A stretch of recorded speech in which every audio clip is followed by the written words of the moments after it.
اللہ کے رسول صلی اللہ علیہ وسلم کا ارشاد ہے کہ سب لوگوں میں سے اچھا وہ ہے جو اپنے گھر والوں کے لیے اچھا ہو، اور میں تم سب سے بڑھ کر اپنے گھر والوں کے لیے اچھا ہوں۔ آپ صلی اللہ علیہ وسلم کی تعلیم یہ ہے کہ اپنی بیوی کے ساتھ خوش مذاق رہو۔ آپ کا معمول یہ تھا کہ ہر طرح سے ازواج مطہرات کو خوش رکھنے کی کوشش کرتے۔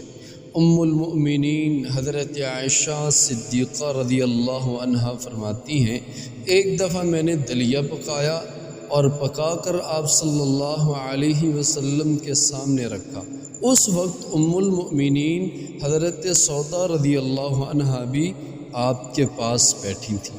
میں نے سودا سے کہا کہ آپ بھی کھائیں، مگر وہ انکار کرنے لگی۔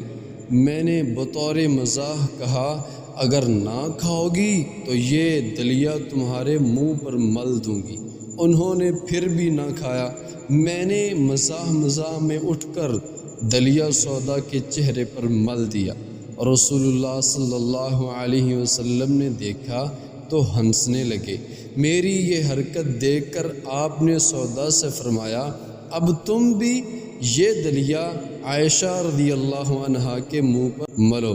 یہ فرما کر نبی کریم صلی اللہ علیہ وسلم نے مجھے پکڑ لیا اور حضرت سودا نے اٹھ کر دلیے کی لیب میرے منہ پر کر دی۔